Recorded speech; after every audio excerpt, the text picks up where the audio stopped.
The world of advanced military aviation is often seen as a contest between giants. For decades, the United States has dominated this landscape, producing the most powerful and sophisticated fighters on the planet. F-15, F-16, F-22, F-35, symbols of industrial might and global influence. While Washington focused on its own creations and its primary rivals, a smaller player from Sweden carved out a quiet niche. The Saab Gripen, a light multi-role fighter, was methodically gaining traction. American planners, thinking in superpower terms, largely overlooked it. The miscalculation wasn't about raw power, but about market dynamics and shifting alliances. Now, on October 15, 2025, the strategic landscape looks different. The Gripen is no curiosity. It's the backbone of several air forces in key regions. Its success quietly challenges the global arms order, proving influence isn't won only with the most expensive hardware. The Saab Gripen is a single-engine, multi-role fighter developed by Saab. Its design reflects Sweden's doctrine: defend a long coastline and vast territory against a superior adversary on a limited budget. The result: light, agile, and incredibly versatile. Not the most powerful, fastest, or stealthiest, but a carefully balanced capability set.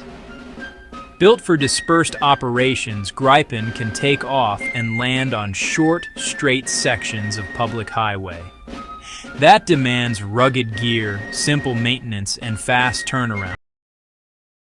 Teams of conscript-level technicians can refuel and rearm in minutes, with a minimal logistical footprint. That's attractive to nations with limited infrastructure, or those expecting to fight in contested environments. Technologically, it's modern. AESA radar, advanced electronic warfare, modern weapons like Meteor, and robust data links. Sensor fusion gives pilots superior situational awareness. Saab's open architecture avionics enables software and hardware upgrades without costly structural changes, a future-proof approach.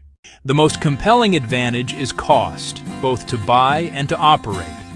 Budgets are strained, so cost drives procurement. A new Gripen E runs around $85 million, significantly less than an F-35. Operational costs are where Gripen shines, well under $10,000 per flight hour per Janes. A single efficient F-414 engine, fewer parts, less fuel, simpler maintenance. Systems are designed for ease of service with fewer specialized tools and personnel. Saab often packages predictable support and upgrade costs, reducing life cycle uncertainty. Smaller nations can afford to fly enough to stay sharp. Many expensive fleets can't. Technology transfer and local production. Brazil is the flagship example. It creates jobs, builds industry, and feeds national pride, turning a purchase into a partnership. Low acquisition price, predictable running costs, and offsets beat pricier rivals' value propositions. For many, the choice isn't Gripen or F-35, it's a Gripen fleet, a few unaffordable elites, or nothing. Gripen wins. The Gripen's success is real, a growing global footprint. Beyond Sweden, Czech Republic, Hungary, South Africa, Thailand, and Brazil selecting the EF. Brazil's deal was a strategic blow to competitors, creating an industrial hub far from Europe. In Eastern Europe, leased Gripens set reliability and cost benchmarks inside NATO. Ukraine's interest puts a capable, non-American Western fighter on the front lines. Multiple operators foster interoperability, shared training, spares, and tactics. A parallel technological standard reduces reliance on U.S. support and training. These become regional showcases, amplifying Gripen's appeal to neighbors. In contested regions, each new sale cements Gripen as the affordable, independent choice. The operator map is now a web of strategic partnerships, growing stronger every year. For years, the U.S. viewed Gripen with indifference and a hint of condescension. A culture focused on high-end threats and top-tier tech led to complex, expensive platforms, F-22 and F-35. In that frame, a small, relatively inexpensive Swedish fighter didn't register. U.S. industry incentives favored large, lucrative programs, not a cheaper export fighter. A light competitor risked cannibalizing F-16 and F-35 sales. U.S. hardware comes with strings, end-user clauses, political alignment, integration into the U.S. security umbrella. Many nations preferred strategic autonomy. Gripen's offer appealed. With focus on counterinsurgency and a rising China, Swedish sales to smaller states felt like background noise. It was a slow-moving disruption, ignored until it altered the environment. By the time Washington noticed, Gripen was firmly entrenched. The oversight wasn't malice. It was culture, incentives, and misplaced urgency. Brazil's 2013 selection of Gripen over the F/A-18 was a shock after heavy U.S. courting. It signaled that cost and industrial benefits could outweigh U.S. partnership. Gripen's traction in NATO's east intensified concern. Ukraine potentially choosing Gripen brought the issue into sharp focus. The worry isn't Gripen beating an F-35. It's lost influence and fragmented interoperability. A growing Gripen network creates a parallel system, complicating joint operations. The response: push F-16 Block 7072 harder, explore flexible financing, even consider a cheaper export fighter. Admitting the old strategy, ignoring the lower tier, was a mistake. The U.S. is playing catch-up in a market it once dismissed. Gripen's proliferation reshapes the balance of power. It democratizes modern air power, capabilities once reserved for the wealthy. A Gripen squadron armed with Meteor can create formidable anti-access area denial bubbles. That raises the cost of intervention and alters regional calculus.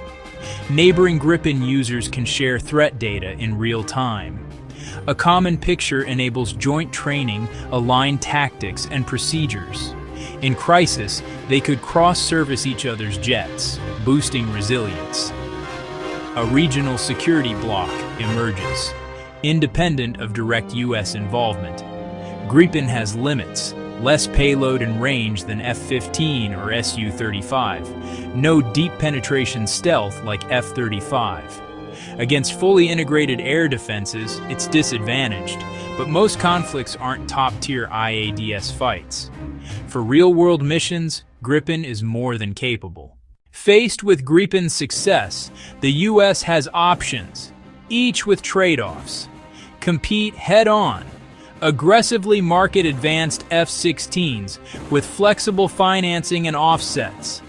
Even consider a clean-sheet, lower-cost export jet.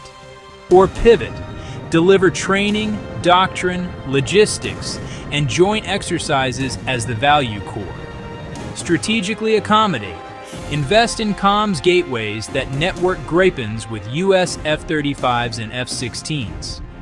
Leverage adjacent strengths, UAVs, space, cyber, and ground systems to remain the indispensable enabler. Provide the connective tissue of modern warfare and stay the alliance network's central node.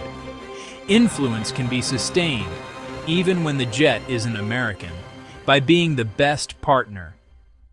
The Saab Gripen is a lesson in strategy and market dynamics the U.S. ignored too long. The best tech doesn't always win, the best fit for needs and budgets does. Gripen won not by out-teching the F-35, but by being smarter, more accessible, and sustainable. Nations gained credible air power they can afford to fly, maintain, and upgrade, plus strategic independence and industry growth. For the U.S., inattention cost influence and fragmented a once dominant ecosystem. The Gripen bloc isn't hostile, but it's pointedly not dependent on Washington.